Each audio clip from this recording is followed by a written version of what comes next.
નમસ્કાર, આપ જોઈ રહ્યા છો ગુજરાતની નંબર 1 ન્યૂઝ ચેનલ ન્યૂઝ 18 ગુજરાતીના તમામ મહત્વપૂર્ણ સમાચારની સાથે હું છું લુબના ખાન। દ્વારકાથી મહત્વપૂર્ણ સમાચાર। દ્વારકાના સલાયાના વહાણની સિકોતેરે ટાપુ પાસે જળ સમાધિ।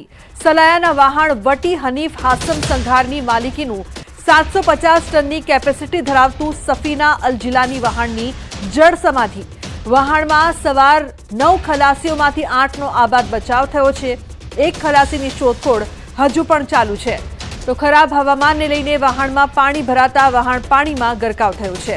8 ખલાસીઓને યમનના સ્કોટા પોર્ટની ફિશિંગ બોટે બચાવ્યા છે। ખલાસીઓને બચાવી કિનારે લઈ જવાયા છે।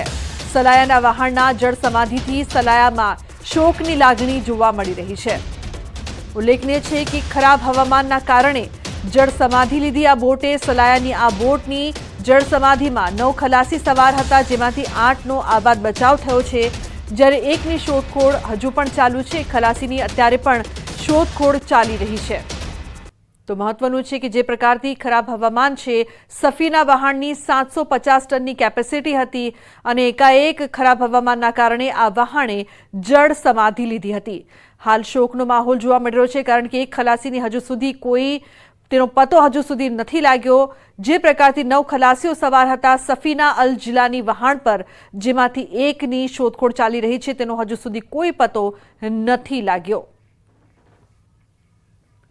ઉલ્લેખનીય છે કે સલાયાના વહાણના જળ સમાધિના સમાચારથી સલાયામાં શોકની લાગણી જોવા મળી રહી છે। પોર્ટની ફિશિંગ બોટે બચાવ્યા છે। યમનના સ્કોટા પોર્ટની ફિશિંગ બોટે આવીને બચાવ્યા હતા 8 ખલાસીઓને, પરંતુ એકની શોધખોળ હજુ પણ ચાલુ છે। ખરાબ હવામાનને લઈને વહાણમાં પાણી ભરાયું હતું અને પાણી ભરાતા તે પાણીમાં ગરકાવ થયું। ફોન લાઈન પર સંવાદદાતા મુકુંદ જોડાયા છે વધુ માહિતી માટે। મુકુંદ, જે પ્રકારથી આ સમગ્ર સમાચાર સામે આવ્યા છે, શું અપડેટ? એક ખલાસીની કોઈ ઓળખ થઈ છે ખરી હજુ સુધી?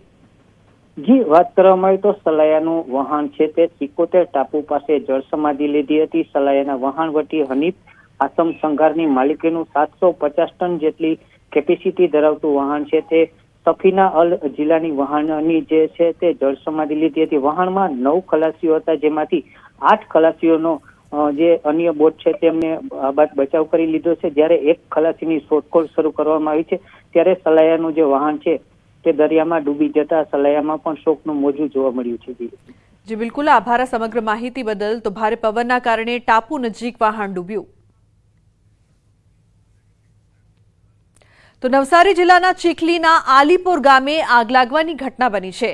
એબી હાઈસ્કૂલની પાછળના વિસ્તારમાં આવેલી મયુરા ફર્નિચર નામની કંપનીમાં ભીષણ આગ લાગી। ભારે પવનના કારણે આગે વિકરાળ સ્વરૂપ ધારણ કર્યું હતું। ચીખલી, ગણદેવી, બિલ્લીમોરા, નવસારીના ફાયર વિભાગની મદદ લેવામાં આવી છે। આગ દરમિયાન તંત્રની ગંભીર બેદરકારી પણ સામે આવી છે। તો મયુર ફર્નિચરના માલિકોએ વીજપોલની અડોઅડ શેડ બનાવ્યો હતો। 2 જેટલી ઇલેક્ટ્રિક ડીપી સહિત 5થી વધુ વીજપોલ સાથે શેડનું બાંધકામ કરવામાં આવ્યું હતું। ગ્રામ પંચાયત, ડીજીવીસીએલ સહિતના વહીવટી તંત્રની લાલિયાવાડી પણ સામે આવી છે।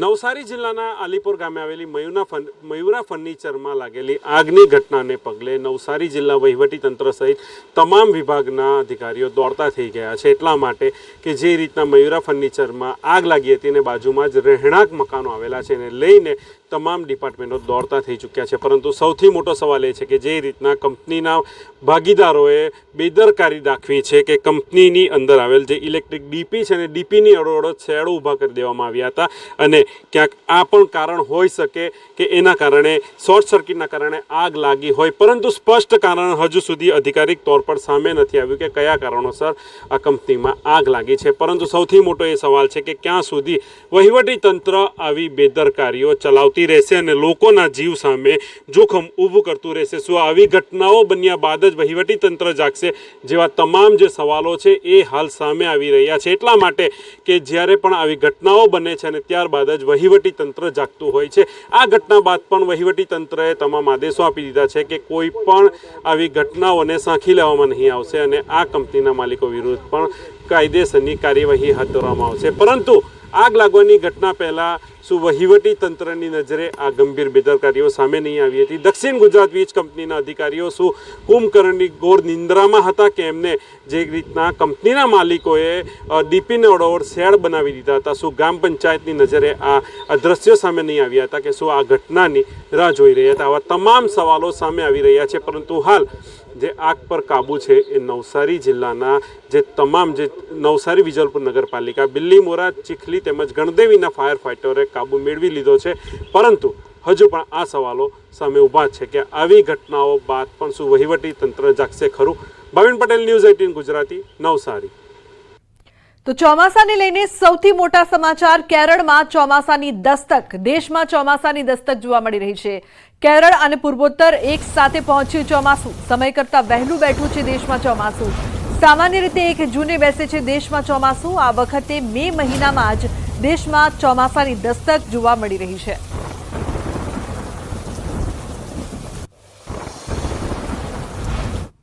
તો ગુજરાતના ખેડૂતો માટે આનંદના સમાચાર. ગુજરાતમાં 15 જૂનની આસપાસ બેસી શકે છે ચોમાસું. હવામાન વિભાગે ચોમાસા અંગે આગાહી કરી છે. દેશમાં ચોમાસાએ વિધિવત રીતે એન્ટ્રી કરી દીધી છે. ગુજરાતમાં 15 જૂનની આસપાસ ચોમાસું બેસી શકે છે.